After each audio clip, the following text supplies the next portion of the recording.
మనం ఉన్నప్పుడు మన వాళ్ళు ఉన్నప్పుడు ఒక రకంగా వార్తలు రాయాలి, మనకి నచ్చని వాళ్ళు ఉన్నప్పుడు ఒక రకంగా వార్తలు రాయాలి. మొన్న కెమికల్ ఫ్యాక్టరీలో ప్రమాదం జరిగింది విశాఖపట్నం.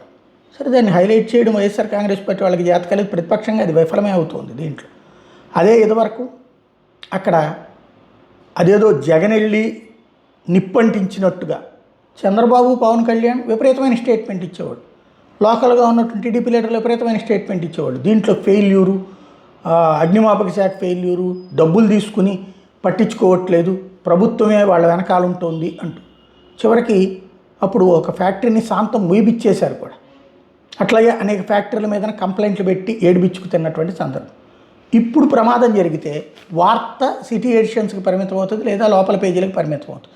పైగా దాంట్లో మళ్ళీ అడ్వాంటేజ్, నేను కెమిస్ట్రీ స్టూడెంట్ని, ఆ విషయాన్ని దృష్టిలో పెట్టుకుని అసలు ఏం జరిగిందో చెప్పండి అంటూ హోంమంత్రి వంగలపూడి అంతా ప్రశ్నించారు. అనకాపల్లి జిల్లా అచ్యుతాపురం నాన్సెడ్జ్లోని శనివారం ప్రమాదం జరిగిన ఎస్విఎస్ రసాయన పరిశ్రమ ఎలవంచల ఎమ్మెల్యే సుందరపు విజయ్ కుమార్తో కలిసి ఆమె ఆదివారం పరిశీలించారు.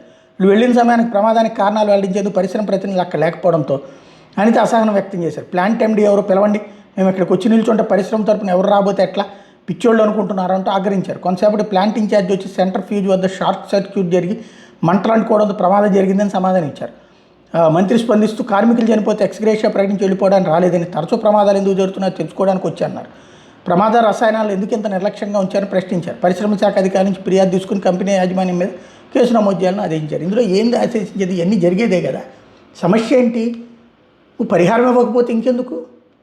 పరిశ్రమల మీద కేసు, ఆ తర్వాత రొటీన్గా పరిశ్రమ నడవాల్సిందే. ఇందులో ప్రజలకు ఏం న్యాయం జరిగినట్టు?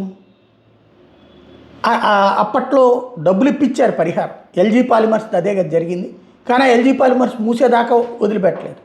ఇప్పుడు ఈ వ్యవహారాలకు సంబంధించి ఎట్లుంది, వార్తలు రాసే స్టైల్ ఇది. నీచ జర్నలిజం, నీచాతి నీచ జర్నలిజంలో జరుగుతున్నటువంటి వింత ఇది.